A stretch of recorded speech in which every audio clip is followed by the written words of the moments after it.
Aujourd'hui c'est une journée un peu spéciale parce qu'on passe notre première frontière, on va en Espagne. Le projet Livingstone va devenir international. Non, pas cet accent. Mais si.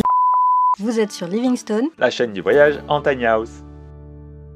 Donc, dans cette vidéo, on va vous parler un peu de comment on emballe tout et on déballe tout en vue de s'installer sur un terrain, comment on prépare notre voyage, les applications qu'on utilise pour voir notre itinéraire.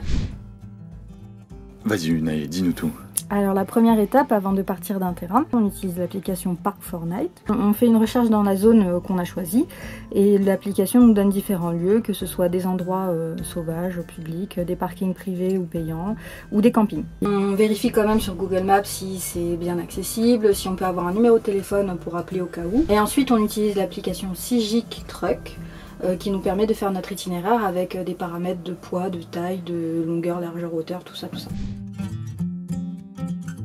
Bon voilà, une fois qu'on a fait ça, Yuna s'occupe de préparer l'intérieur de la maison et moi je m'occupe de préparer l'extérieur. En général ça nous prend 30 à 40 minutes, un truc comme ça. La première chose qu'on fait, c'est commencer à transvaser l'eau depuis la maison dans le 4x4. C'est un truc qui prend un peu de temps et puis pendant ce temps là on peut ranger tout le reste. On a 60 litres dans cette cuve là et on en a 20 dans le petit bidon d'à côté. Et en général, ça prend une petite quinzaine de minutes à transvaser. On le fait en premier parce que c'est une étape un peu longue, même si c'est fait par la pompe. Et pendant ce temps là, ensuite on enlèvera les cagnes. Donc voilà, maintenant il n'y a plus qu'à renvoyer depuis l'intérieur vers ici. Alors pour commencer, on va s'occuper du salon. Donc la partie la plus importante ici, c'est de replier la table, de l'attacher avec des tendeurs qui sont cachés derrière le canapé. Dernier crochet, j'attacherai ici et pareil. Et comme le salon, on utilise des tendeurs. Hop, on l'accroche ici. Hop là. On attache ces caisses avec des tendeurs. Ah, le frigo, les tiroirs tendeurs, la vaisselle tendeurs et la Magie Majax. Ça tient bien. Tous les objets qui sont présents ici vont être mis dans une caisse. Hop.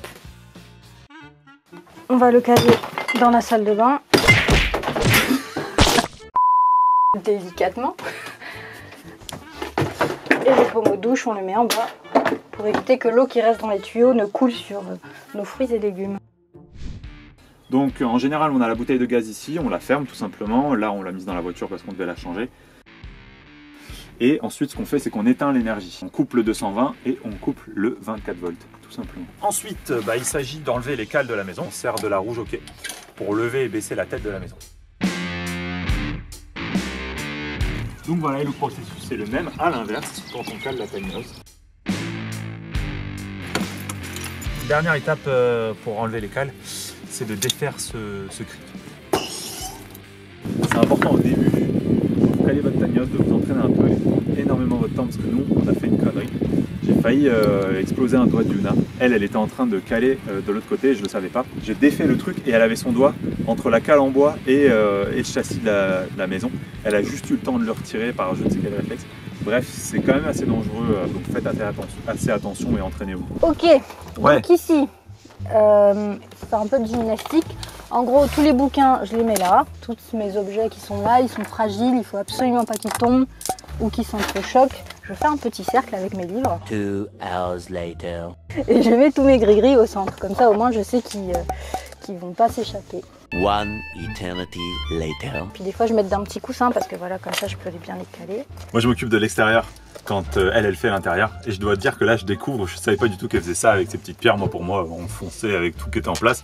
Et de manière tout à fait magique, quand on arrivait, tout était revenu en place. Les fenêtres sont fermées. Ouais. Voilà. Et on peut descendre. Voilà, donc normalement, la maison à l'intérieur est prête à partir. Bon, on a tout rangé maintenant dans le 4x4. On essaie de faire en sorte que ça bouge pas trop. Comme ça ne fait pas de bruit parasite quand on roule. Hop, on met une petite protection pour la cuve d'eau propre. Parce que dessus, on met notre cuve d'eau sale. On est prêt à y aller. Plus que la dernière étape, donc atteler le 4x4. Et ça, c'est la partie d'Yuna parce qu'elle est bien meilleure que moi pour ses marches arrière. Et stop! Nous, on a un stabilisateur Alco. Donc, hop, ça aide un peu. Et on a aussi une petite sécurité verte ici. Tant que ça, c'est bon. Le stabilisateur fonctionne bien et la remorque est bien attelée. Ensuite, c'est bien mettre les différentes sécurités. Je défais le frein à main.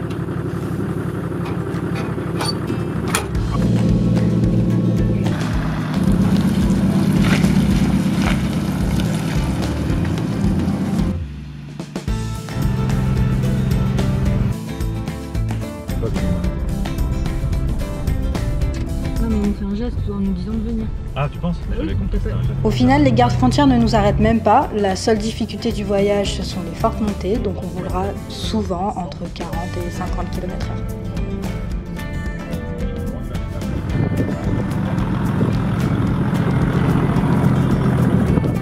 Bon, on a échangé la pluie pour le soleil. Par contre, ça vente. Et c'est parti pour vanter au moins toute la semaine. Donc là, on va s'installer. Ça va pas être facile non plus. Le vent va pas nous aider. On utilise la roue jockey pour mettre à niveau l'avant et l'arrière de la Tiny. Maintenant qu'on a bien réglé le niveau avant-arrière de la remorque, on va faire le côté gauche-droite. On va les poser sur la terrasse. Que la bulle soit parfaitement au milieu des deux traits, mais je vous apprends rien. Les fameuses chandelles en alu. Ouais, capable de supporter 900 kg. Chacune. Vos crics qui sont ici et qui supportent 4 tonnes à lui tout seul. Costaud, mais puissant. Pour surélever un côté, c'est là que c'est le plus compliqué en termes de poids. J'utilise une grosse cale en bois, un petit bois comme ceci. J'ai pris une lame de parquet, ce qui est du bois assez dense, et j'ai mis une plaque de métal. Le cric va venir s'appuyer dessus. Ensuite, ça vient s'appuyer sur ce bois-là. Et tout ça fait que on n'abîme pas notre châssis quand on soulève l'ensemble. Donc je mets le cric, je mets mes 2 petites planches de bois. Je me mets bien mon bois, je mets bien mon cric. Il n'y a plus qu'à criquer. Je vais m'attaquer ici. Donc j'aurai pas besoin de cette grosse cale. Je vais prendre juste la chandelle et un bout de bois.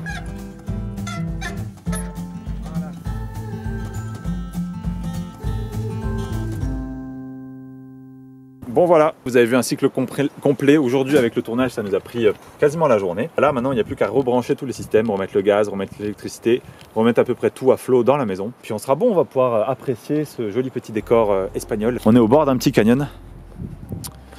On va voir ce que ça donne, il me tarde de l'explorer demain.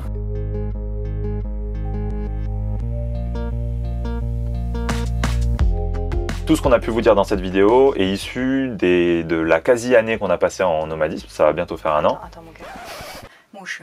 C'est cool. Comme nous, on est pas mal angoissés.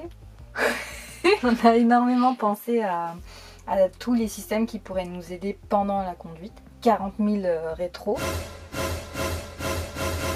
Donc comme ça au moins on est sûr de tout voir sauf la route. Donc on en a en haut pour voir si les branches touchent ou si quelque chose touche. On en a sur le côté pour voir les roues pendant les virages, pour savoir si je touche un peu les trottoirs ou pas. Et on en a un grand qui de toute manière essaye de voir le plus possible derrière nous, quoi. Voilà, comme ça Jonathan regarde tous les rétros et moi je regarde la route. Voilà, c'est ça. On a besoin de 2 cerveaux pour conduire. Sur la route, ça serait intéressant d'avoir une caméra de recul qui soit active tout le temps pour pouvoir bien voir derrière la Tiny House. Parce que dans certaines lignes droites... Pardon. Ouais. Mais attends, elle me fait chier cette mouche. De manière générale, c'est quand même assez stressant de déplacer une tiny house. Du coup, il faut faire en sorte que les systèmes qui sont installés facilitent votre attention envers la route elle-même et non pas vos inquiétudes autour. Voyez ce qui vous convient le plus et prévoyez les systèmes en conséquence. Quand vous prévoyez de faire un long trajet avec votre Tiny, on vous conseille éventuellement de prévoir une petite pause. Ça peut faire du bien, de se dégourdir les jambes, de se déchauffer un peu le cerveau. Et après on repart tranquillement, quoi, comme en voiture normale. Si vous voulez comparer un peu, regardez notre première vidéo du voyage, à quel point on était stressé de faire seulement 30 km et à quel point on était soulagé d'arriver. C'est impressionnant de voir le recul quasiment 1 an après. Je sais pas pour toi, mais une fois ces premiers kilomètres passés, le stress un peu évacué, moi j'ai pris un grand plaisir à prendre la route et savoir qu'on a notre maison derrière nous, qu'on va découvrir un lieu qu'on connaît pas du tout, entouré de plein de spots qu'on a envie de visiter, parce que c'est un peu aussi le critère principal pour choisir un coin. Et de se dire, waouh, ce soir on dort à un endroit, on sait pas du tout la tête qu'il a, ou vraiment très peu.